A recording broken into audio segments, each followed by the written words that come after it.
Eu vou fazer uma breve introdução, né, que a gente ficou muito tempo sem se encontrar, então a gente navegou por coisas muito importantes aí, desde o primeiro capítulo, né, onde a gente falou sobre a questão, né, do prefácio, introdução e capítulo 1, onde a gente falou de coisas muito, mas muito poderosas, né? Então, o primeiro é redescobrindo a mensagem mais importante do Evangelho, depois do prefácio e introdução, onde o que ficou bem resumido é que nós nos tornamos distorcidos e deslocados. Então, no segundo capítulo, a gente falou sobre, né, algo ainda que está reverberando, que é Deus odeia o pecado e também o pecador. Né? O também é por minha conta. Né? Deus odeia o pecado e o pecador. Onde nós tivemos, acho que talvez, o melhor debate, né, ou o mais profundo, que até os irmãos estão pensando, mas realmente nos levou a entender a linha de raciocínio do escritor. O terceiro capítulo, onde ele fala que nós somos completamente justos, né? E aí a gente focou bastante naquele debate do judeu, do muçulmano e do cristão, né? Onde se a cristandade entende tudo isso porque age de outra forma, ou seja, eu quero a volta do que é meu, quando na verdade nós não temos nada.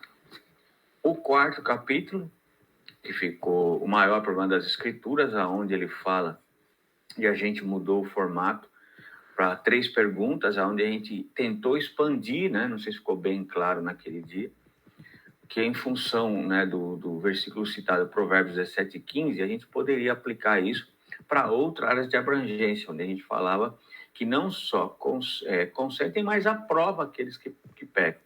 Então, é uma introspecção para que a gente pudesse também expandir. E agora a gente vai para o quinto capítulo, que é Deus o fez pecados por nós.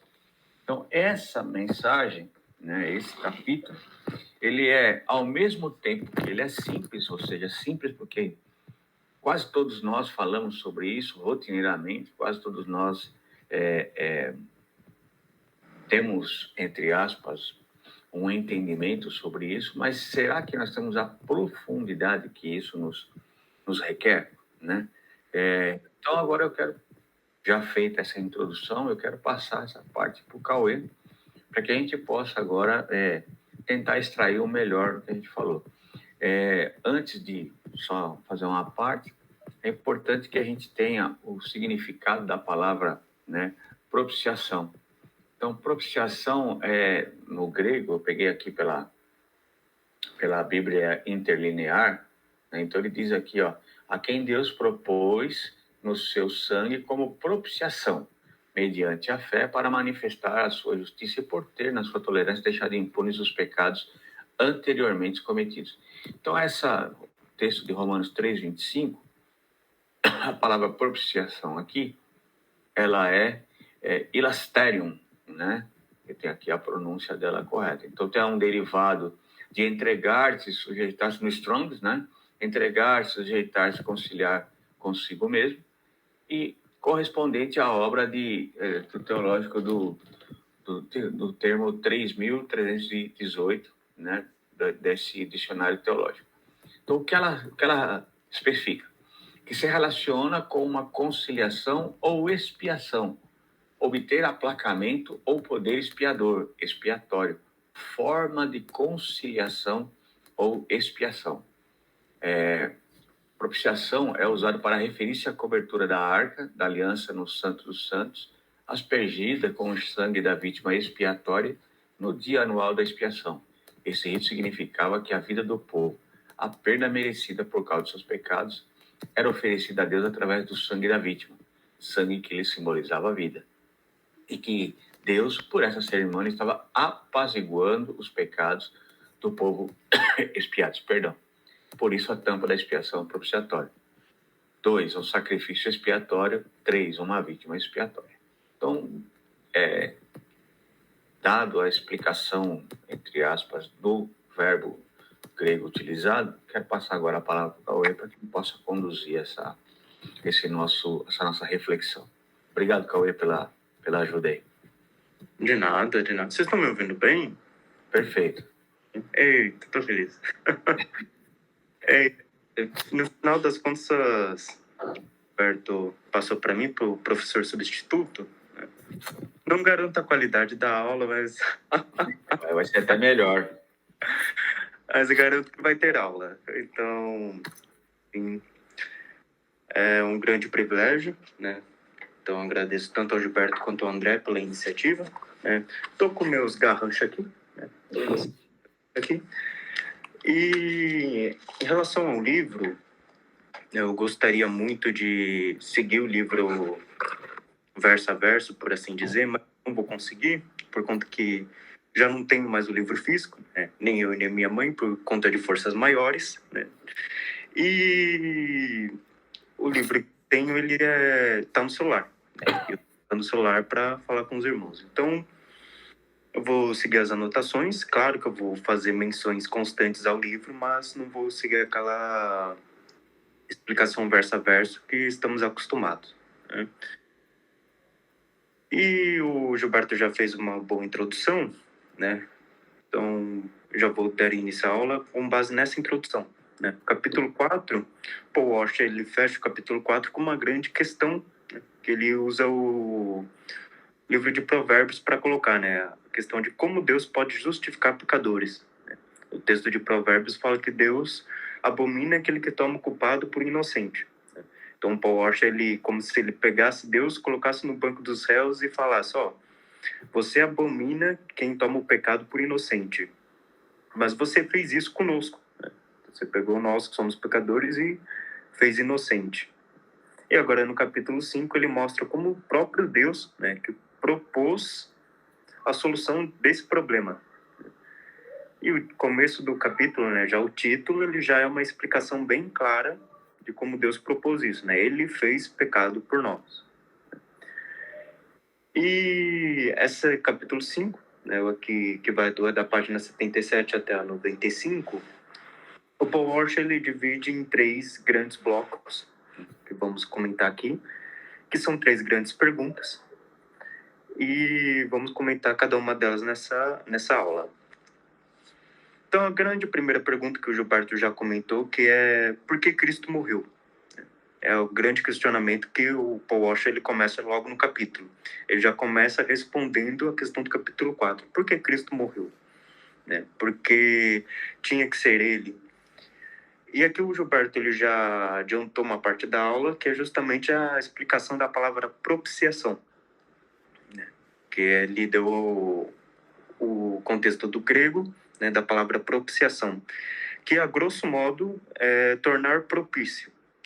Propiciação é algo que não só existia não é algo que só os hebreus faziam, né? Muitos povos do Antigo Oriente faziam esse ato de propiciação, que era a intenção de fazer a divindade se tornar propícia, né? Se tornar favorável por meio de um sacrifício. Então, propiciação tem esse sentido, né? Tornar propício a divindade. Mas aqui nós temos 3 coisas, né, que parece que são a mesma, mas são diferentes, né? Que é expiação, propiciação e imputação. Que é o que eu vou explicar bem assim por cima para entrarmos nessa questão de Cristo, né?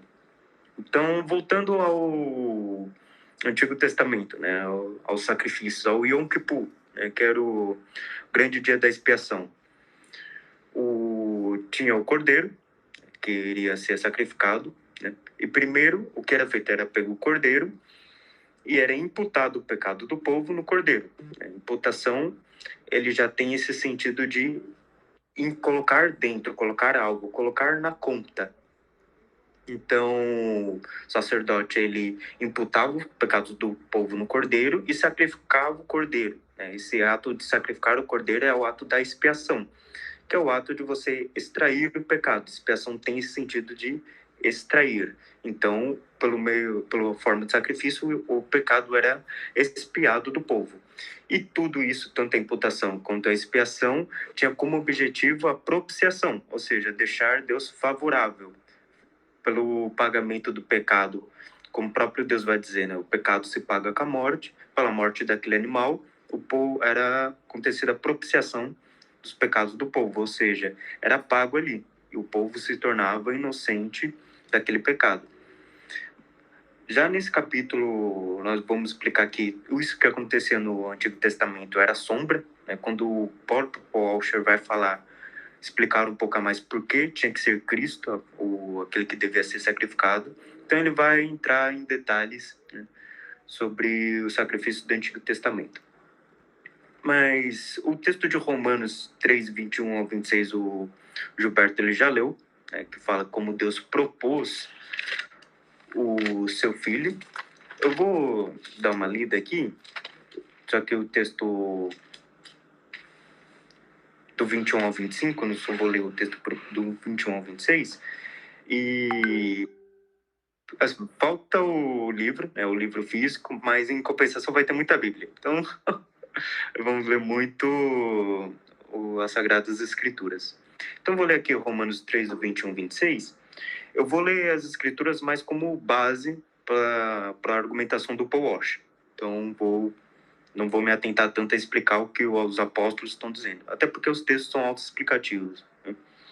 Então aqui o apóstolo Paulo vai dizer em Romanos 13, né, no capítulo que ele foca no pecado. Ele vai dizer, mas agora, sem lei, a justiça de Deus se manifestou, sendo testemunhada pela lei e pelos profetas. É a justiça de Deus mediante a fé em Jesus Cristo para todos, sobre todos os que creem. Porque não há distinção, pois todos pecaram e carecem da glória de Deus, sendo justificados gratuitamente por sua graça, mediante a redenção que há em Cristo Jesus, a quem Deus apresentou como propiciação no seu sangue mediante a fé. Deus fez isso para manifestar a sua justiça, por ter ele, na sua tolerância, deixado impunes os pecados anteriormente cometidos, tendo em vista a manifestação da sua justiça no tempo presente, a fim de que o próprio Deus seja justo e justificador daquele que tem fé em Jesus. Então, em resumo, o que o apóstolo Paulo faz aqui é resolver o problema que o Paul Washer colocou no capítulo 4, como Deus continua sendo justo, mesmo perdoando pecadores. Ele coloca Cristo como propiciação. Então, Cristo, ele é aquele que leva o pecado do povo e paga pelos pecados do povo no lugar do povo, né? E assim, Deus, ele, como o apóstolo Paulo vai dizer, Deus se torna justo, né, porque ele pagou o pecado, e também justificador, porque ele justificou o seu povo por intermédio de Cristo. Então, basicamente, esse é o resumo de toda a ópera. É basicamente nisso que reside todo o cristianismo, nessa questão de justificação, e o cristianismo como um todo, né? Estamos aqui porque o nosso pecado foi pago em Cristo. E eu vou até aproveitar para ler um texto bem interessante de Filemon, que eu acho que fica até mais simples de entender essa questão de imputação e pagamento pelo pecado. Porque aqui o apóstolo Paulo, de uma forma prática, né, não tão teórica, ele dá um exemplo do que Cristo fez por nós, né? Eu vou aqui ler Filemon, do 8... do 8 a 19, só para entenderem o caso por inteiro. Então, deixa eu ver aqui. Estou mandando você de volta. Sentimento talvez tenha sido... Na verdade, para não ficar muito extenso, eu vou ler a partir do 15. Né? Porque o livro de Filemon é uma carta que o apóstolo Paulo escreve a um homem chamado Filemon, que ele tinha um escravo, né, chamado Onésimo, se eu não me engano. E Onésimo se converteu, e o apóstolo Paulo ele pede para que Filemon aceite de novo esse escravo, né? E a argumentação que ele faz para que Filemon aceite esse escravo, né? Porque, pelo que dá a entender, Filemon teve uma briga com esse escravo, e o apóstolo Paulo pede, agora que o escravo está convertido, para que o senhor dele aceitasse ele de novo. Ele vai dizer aqui, talvez ele tenha sido afastado de você temporariamente, né? Filemon, verso 15, a fim de que você o receba para sempre, não como escravo, mas muito mais do que escravo, como irmão caríssimo, especialmente de mim, como maior razão de você, quer como ser humano, quer como irmão no Senhor. Portanto, se você me considera companheiro, receba-o como receberia a mim. E se ele causou algum dano a você, eu lhe e ele ou lhe deve alguma coisa, ponha tudo na minha conta. Eu, Paulo, de próprio punho escrevo isto, eu pagarei. Então, que é o resumo do final, é que de forma prática o apóstolo Paulo ele descreve o que Cristo fez por nós. O que o apóstolo Paulo está fazendo aqui? Ele está se colocando como, entre as propiciação pelo escravo. Ele está dizendo assim, ó, por um tempo vocês se afastaram, né? Por um tempo ele pode ter te causado algum mal, mas agora, por conta de mim, né? Ele vai falar aqui, por conta da conversão dele, você receba ele de novo, né? Muito mais como escravo agora, mas como irmão no Senhor. E aqui ele fala, portanto, se você me considera companheiro, receba-o como receberia a mim. Então, é interessante, imagina, pega essa frase, né? Vamos usar um pouco de imaginação. Pega essa frase e coloca como se fosse Cristo e o próprio Deus. Imagine Cristo chegando diante de Deus e falando de nós para Deus, dizendo assim para Deus, portanto, se você me considera companheiro, receba-o como receberia a mim. Foi isso que o Cristo fez, né? O Cristo chegou diante de Deus e falou, ó, receba eles como se você receberia a mim. Então, trazendo a ideia que somos justificados por conta de Cristo, né? Deus nos recebe como receberia Cristo. E é interessante que ele continua aqui. Vamos continuar usando a imaginação e pensando em Cristo. E se ele causou algum dano a você ou lhe deve alguma coisa, ponha tudo na minha conta. É interessante que essa palavra minha conta no grego é justamente a palavra imputação. O apóstolo Paulo está dizendo, se ele fez alguma coisa a você, coloque sobre mim, né? E aqui o apóstolo Paulo escreve, de próprio punho eu escrevo, eu pagarei. Então, imagine isso como uma conversa de Cristo e Deus. O próprio Deus chegando e falando, ó, tá vendo aqueles escravos que nos causaram muito mal? Que ele causou muito mal, no caso de Deus Pai? Então, receba-o ele novamente, né? Considere ele como se fosse a mim, né? E se ele causou algum mal, eu pagarei, né? Eu coloco em minha conta, eu pagarei.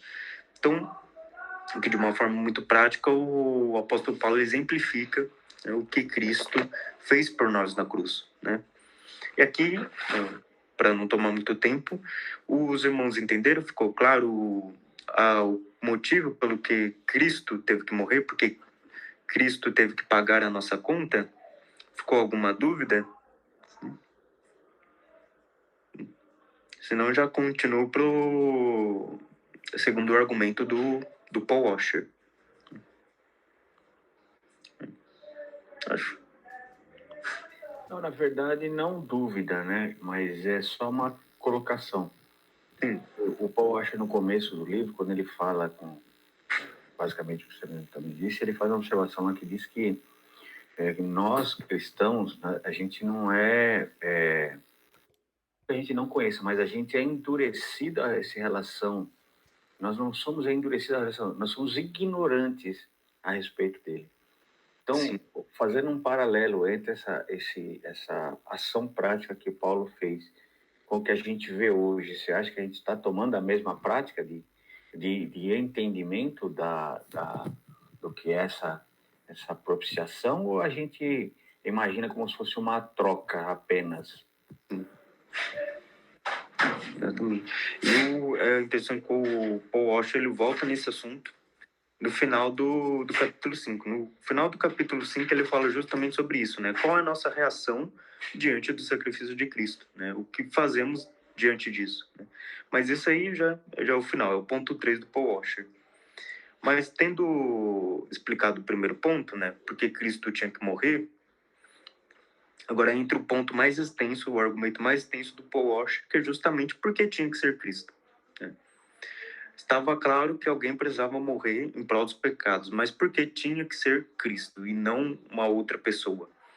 E aqui, né, nesse capítulo que vai da página 79 até 93, o Paul Washer ele separa vários argumentos de por que tinha que ser Cristo. E aqui ele vai trazer 3 argumentos, né? Porque Cristo era perfeito Deus, porque ele é perfeito homem e porque ele é o perfeito sacrifício. Então, indo com calma, vamos indo de ponto a ponto.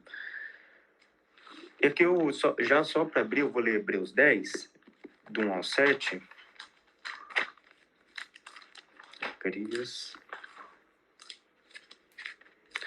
que o autor de Hebreus, ele toma uma palavra do Antigo Testamento e aplica a Cristo. Só para abrir essa parte, eu vou ler. É que ele vai dizer: ora, visto que a lei é apenas uma sombra dos bens vindouros, não a imagem real das coisas, nunca consegue aperfeiçoar aqueles que se aproximam de Deus com os mesmos sacrifícios que ano após ano continuamente eles oferecem. Se isto fosse possível, será que os sacrifícios não teriam deixado de ser oferecidos? Porque os que prestam culto, tendo sido purificados uma vez por todos, não mais teriam consciência de pecados. Entretanto, nesses sacrifícios ocorre recordação de pecados todos os anos, porque é impossível que sangue de touros e de bodes removam pecados. Por isso, ao entrar no mundo, Cristo disse, e aqui ele toma algumas passagens do Antigo Testamento e aplica a Cristo. Ele vai dizer: sacrifício e oferta não quiseste, mas preparaste um corpo para mim. Não te agradaste de holocaustos e ofertas pelo pecado. Então eu disse: eis aqui estou. No rolo do livro está escrito a meu respeito. Estou aqui para fazer a vontade. Para fazer, ó Deus, a tua vontade. Então, aqui o autor de Hebreus, ele faz uma argumentação muito boa, dizendo que o que acontecia no Antigo Testamento é sombra insuficiente para apagar os pecados.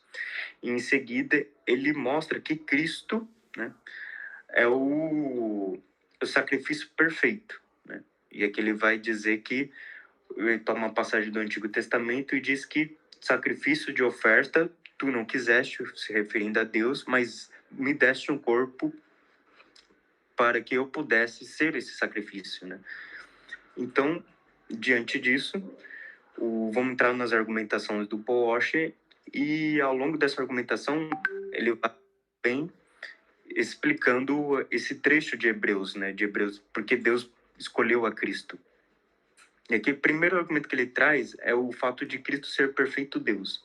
E o argumento que ele traz é o fato que Deus não divide sua glória com ninguém. Então, o raciocínio de Paul Washer é o seguinte: se um homem tivesse morrido na cruz e pagado e salvado o povo por intermédio da sua morte, a glória não seria de Deus. A glória seria desse homem. Então, como Deus não divide sua glória com ninguém, Cristo, né, no raciocínio do Paul Washer, Cristo ele era perfeitamente Deus e a salvação só poderia vir por meio dele. E é interessante, eu creio que os irmãos lembram, quando aquele paralítico é descido pelo telhado, e Cristo diz: perdoados estão seus pecados. Eu imagino que os irmãos lembram qual foi o horror dos fariseus naquele momento. Eles ficaram horrorizados porque eles disseram: ó, quem ele pensa que é, né? Disseram blasfêmia, né? Quem ele pensa que é para perdoar os pecados? Só Deus pode perdoar os pecados. Né? E Cristo, diante de todo mundo, ele diz: o que é mais fácil? Né? Dizer perdoados estão os seus pecados, ou dizer esse paralítico levanta e anda? E nisso ele completa aquela afirmação áurea, né? Ele vai dizer: para que vocês vejam que o Filho do Homem tem poder para perdoar pecados. Ele vira para o paralítico e diz: em nome de Jesus, levanta-te, toma tua cama e anda. E o paralítico ficou são. Então, isso mostra que não só Cristo é perfeitamente Deus, mas que existe essa necessidade de, para a glória ser eternamente de Deus, Cristo ser inteiramente Deus. Né? Então ele traz até o argumento de Isaías 48, que eu vou ler aqui. Na verdade, ele só lê um trecho de Isaías 48, eu também vou ler. Assim. Isaías 48. Eu vou ler a partir do 9 aqui. Por amor do meu nome, retardarei a minha ira, e por causa da minha honra, me conterei em relação a você, para que eu não venha exterminá-lo. Eis que refinei você, mas não como prata, eu o provei na fornalha da aflição.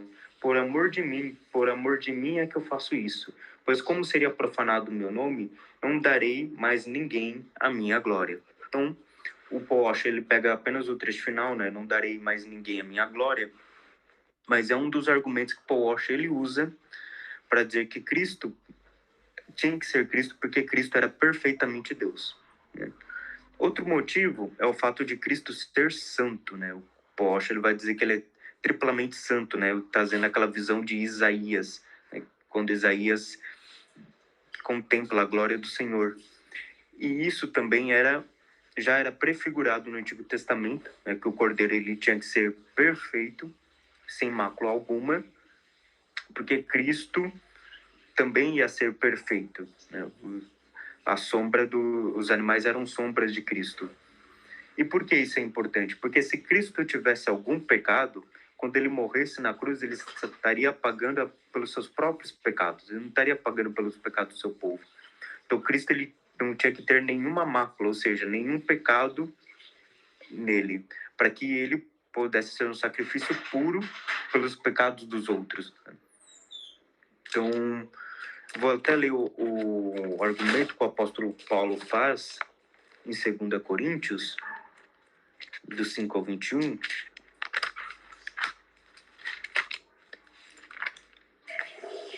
Ele vai dizer: aquele que não conheceu o pecado, Deus o fez pecado por nós, e para que nele fosse feito justiça de Deus.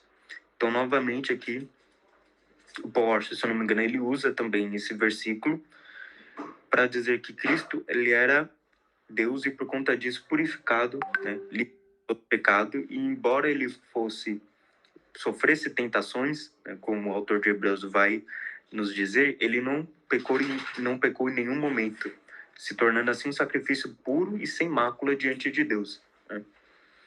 E tem um argumento interessante que o Paul Washer ele diz, né, mas tem até um versículo interessante de Gênesis 9 que eu gostaria de ler, que é a questão da ira, né? Porque quem seria capaz de suportar tamanha ira, uma ira eterna, uma ira plena, uma ira tão pesada quanto a ira de Deus, né? O próprio Paul Washer, ele vai dar o exemplo da represa, né? Que Cristo, dando aquela imagem da represa cheia, né, prestes a se romper, né, e qualquer coisa que estivesse embaixo dela seria completamente destruído. E aí o Paul Washer vai dizer que Cristo, ele ficou ali debaixo daquela represa e recebeu toda aquela ira, né? Ele foi consumido no nosso lugar, né? Ele recebeu toda aquela ira. E tem um versículo bem interessante em Gênesis 9 que eu gostaria de expor para vocês, que ilustra muito bem isso.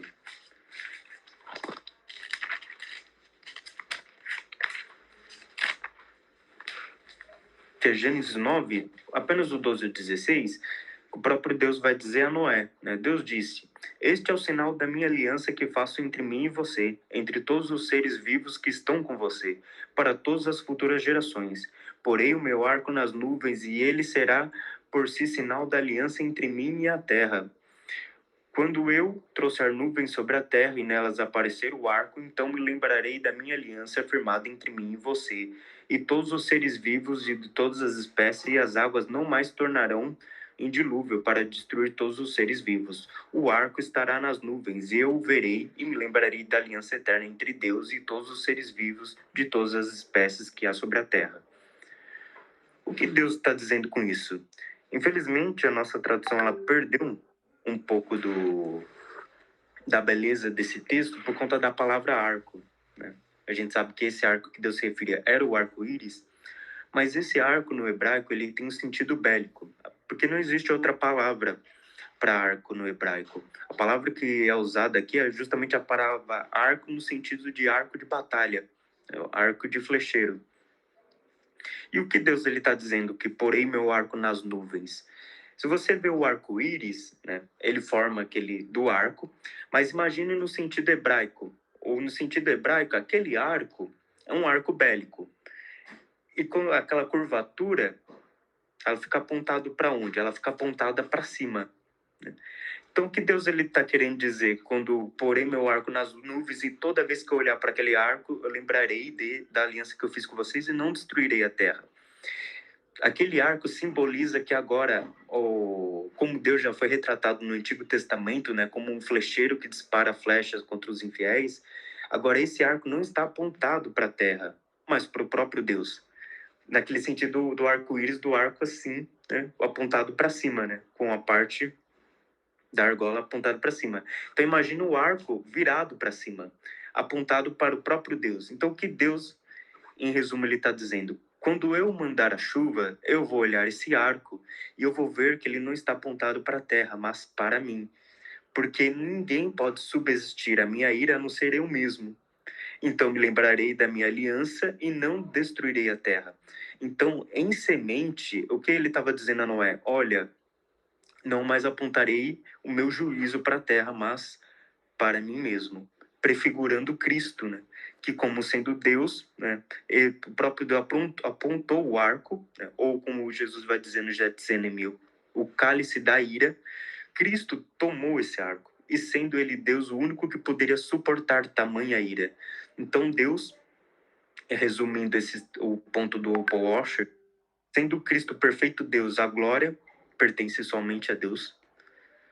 Sendo Cristo perfeitamente Deus, ele é limpo e puro de todo pecado, ou seja, então ele é um sacrifício não por ele mesmo, mas pela humanidade, porque nele não havia pecado, mas Deus o fez pecado.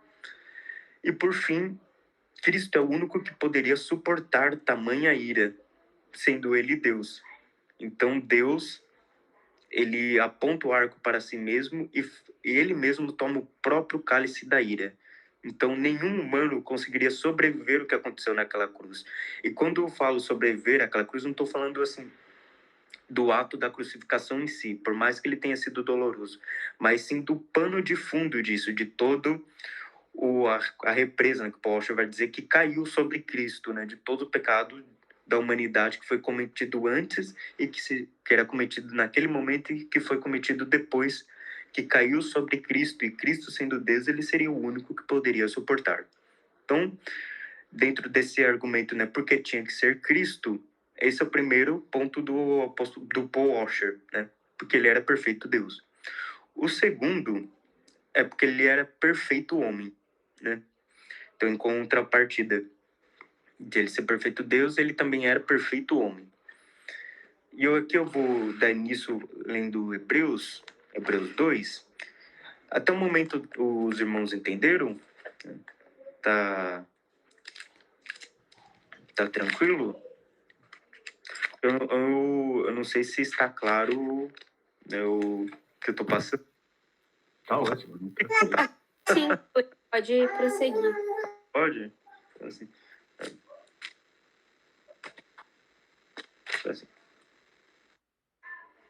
Então, o segundo ponto do Paul Washer nessa questão de por que tinha que ser Cristo, né?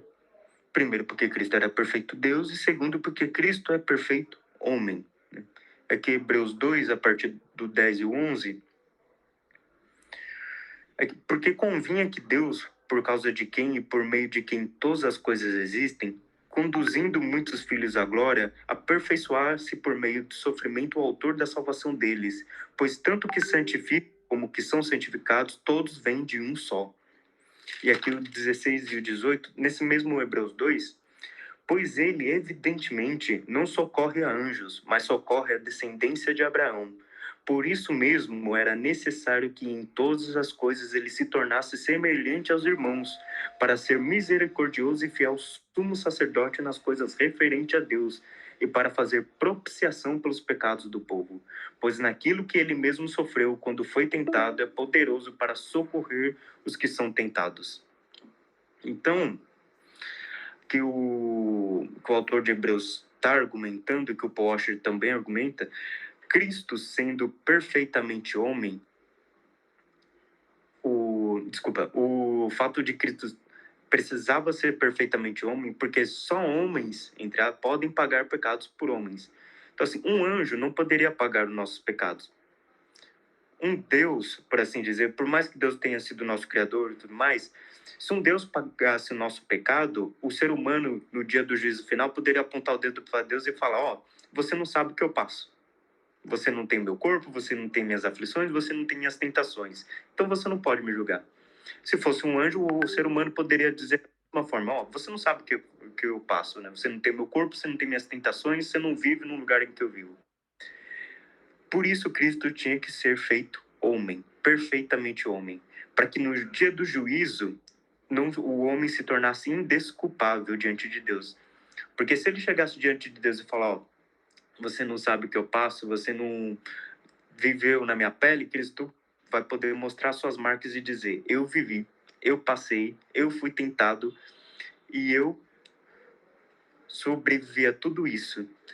Então, Cristo tinha que ser perfeitamente homem para que, como o autor de Hebreus aqui vai dizer, como Paul Washer também vai dizer, ele pagasse os pecados da descendência de Abraão. Então, ele precisava ser feito semelhante aos irmãos dele, para que pudesse pagar os pecados dos irmãos dele, né? Aqui eu acho que quem explica melhor isso é o apóstolo Paulo, em Romanos 5. O apóstolo Paulo perfeitamente explica. Pode falar.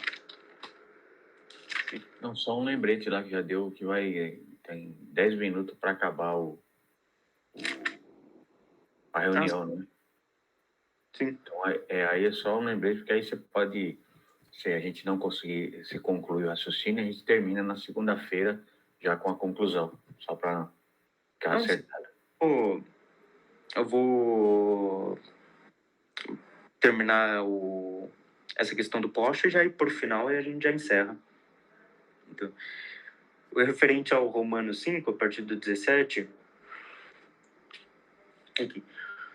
Se a morte, né, que ele está falando, comparando Cristo e Adão, se a morte reinou pela ofensa de um e por meio de um só, muito mais os que recebem a abundância da graça e o dom da justiça reinarão em vida por meio de um só, a saber, Jesus Cristo.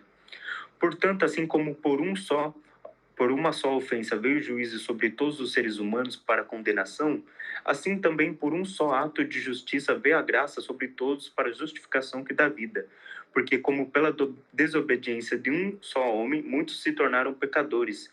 Assim também por meio da obediência de um só, no caso um só homem, muitos se tornarão justos. Então, o Cristo ele precisava ser perfeitamente Deus para suportar tudo que ele suportou, para a glória ser de Deus e para que ele fosse puro de todo pecado, né?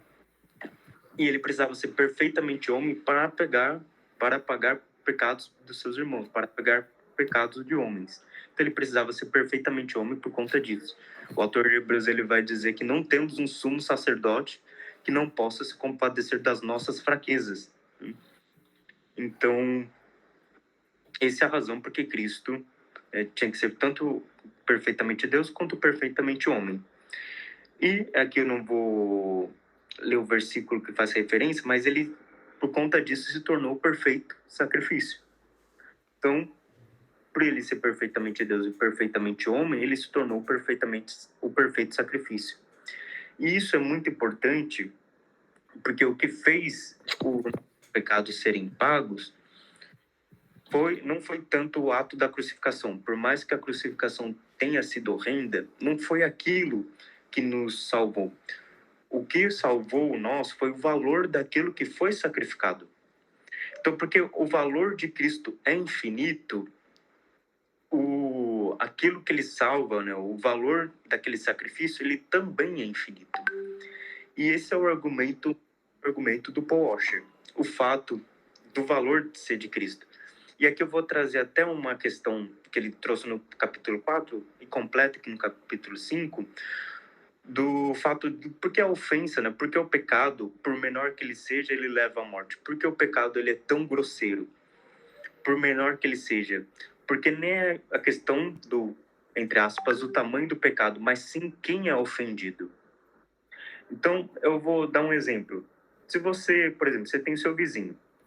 Se você chega no seu vizinho e ofende o seu vizinho, ou agride o seu vizinho, o que vai acontecer com você? Provavelmente ele vai registrar boletim de ocorrência, você vai ser preso, mas se você pagar uma fiança, é provável que você saia da prisão tranquilamente. Mas se você ofender e se você agredir, por exemplo, o presidente da República, o que vai acontecer com você? Provavelmente você vai ser preso ou pior. Porque o que acontece? A ofensa é a mesma, mas quem muda é quem é ofendido. Então, a mesma coisa se aplica a Deus. Por que o pecado ele é pago com a morte e a morte eterna? Porque quem é ofendido é eterno, é digno de honra, é o glorioso, é o Senhor dos reis, Senhor dos senhores. Então, a ofensa ela é grave porque quem é ofendido é excelentíssimo.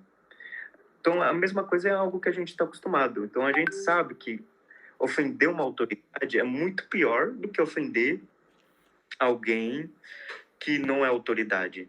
A mesma coisa se aplica a Deus. Porque ele é a autoridade suprema, ofendê-lo é um pecado supremo. Então, a mesma coisa se aplica no sacrifício de Cristo, porque Cristo é quem é, que o valor dele, o valor do sacrifício dele é inestimável. Porque uma coisa, voltando ao exemplo, uma coisa, por exemplo, é seu vizinho te dar uma caneta. Se o seu vizinho te dar uma caneta, você vai dizer, muito obrigado. E vai usar a caneta 2 dias e depois nunca mais vai lembrar.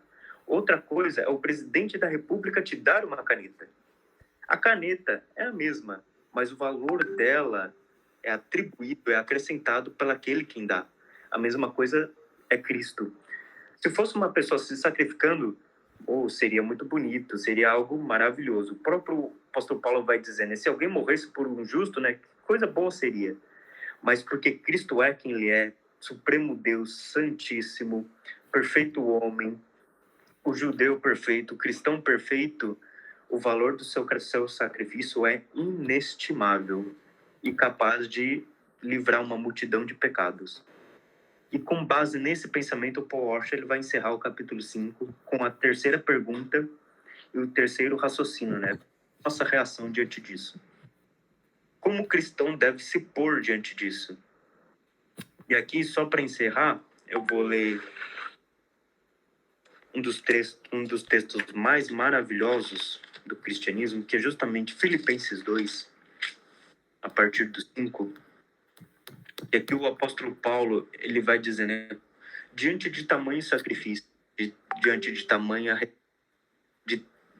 tamanha obra, qual deveria ser o posicionamento cristão?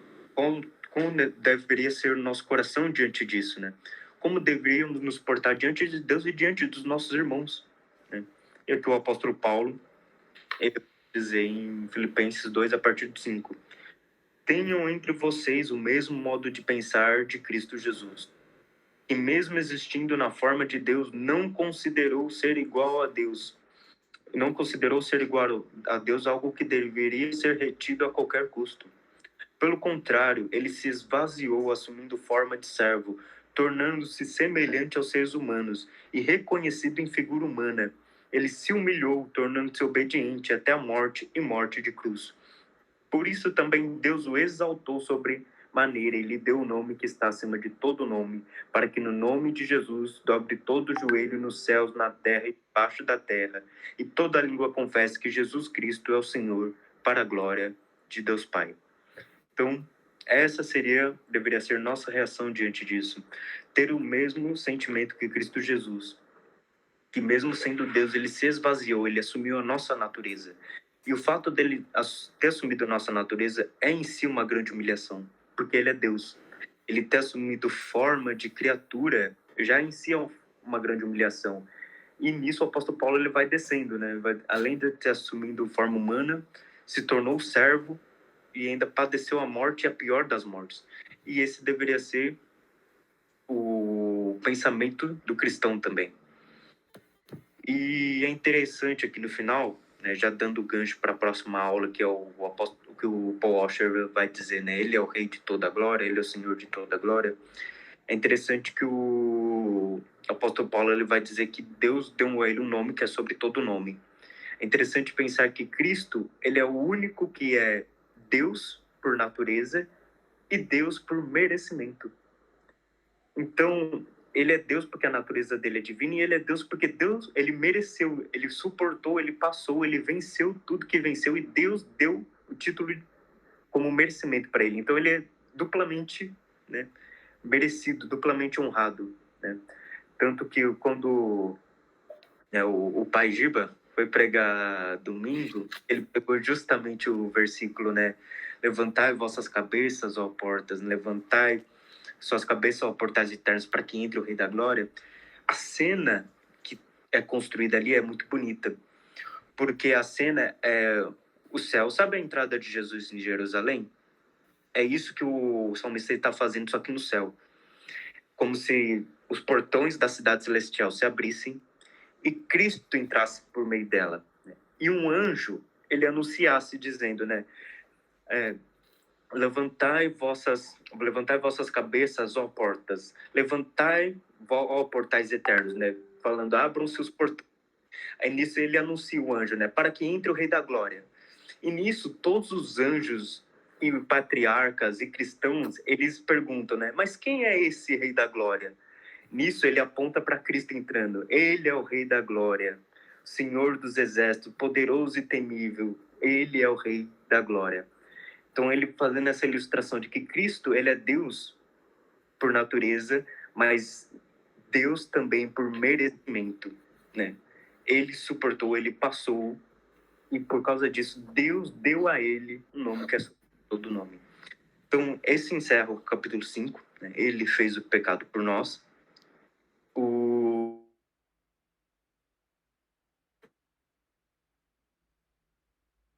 Tô muito corrido, mas a gente vai lapidando com o tempo, né? Então, se tiver alguma dúvida, pode fazer perguntas tanto para o André, quanto para o Gilberto, ou para mim mesmo, a respeito disso. Mas, em resumo, é isso, né? Cristo morreu porque ele foi propiciação, para que Deus fosse justo e justificador. Tinha que ser Cristo, porque ele era perfeitamente Deus. Tinha que ser Cristo, porque ele é perfeitamente homem. Por conta disso, ele se tornou o perfeito sacrifício. E nossa reação diante disso é não só declarar que ele é o Rei da Glória, mas também ter esse mesmo sentimento de se humilhar diante de Deus e diante dos nossos irmãos também.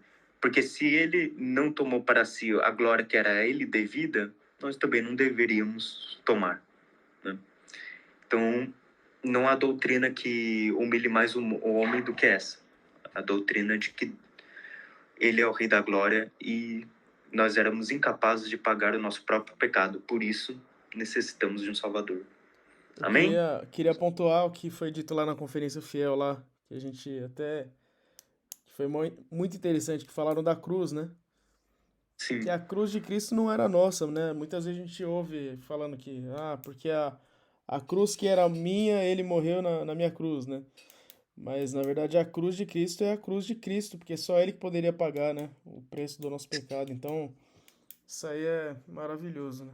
Tanto que eu comentei até com você na reunião da Fiel, né? A cruz não era nossa, mas o que Cristo tomou era. Sim, o cálice... sim, o castigo, a ira de Deus era para nós, mas a cruz era de Cristo. Exatamente. Era só dele. Só ele que poderia. Eu acho interessante até aquela pergunta que ele faz no livro lá, né, da palestra que ele deu para as meninas do ensino médio, uma menina de 8 anos, né? Ele pergunta o que tem no cálice, o cálice estava cheio da ira de Deus. Exatamente. Essa é uma lição tremenda nesse capítulo, né? Por isso que eu fiz aquela pergunta no começo, porque muitas vezes o quão raso nós estamos para entender essa questão, saber o peso que foi lançado nas costas de Cristo. É uma coisa que foge assim a minha capacidade de discernimento. Glória eterna, a Ele seja a glória, a honra, a majestade para todos sempre. Amém. Amém.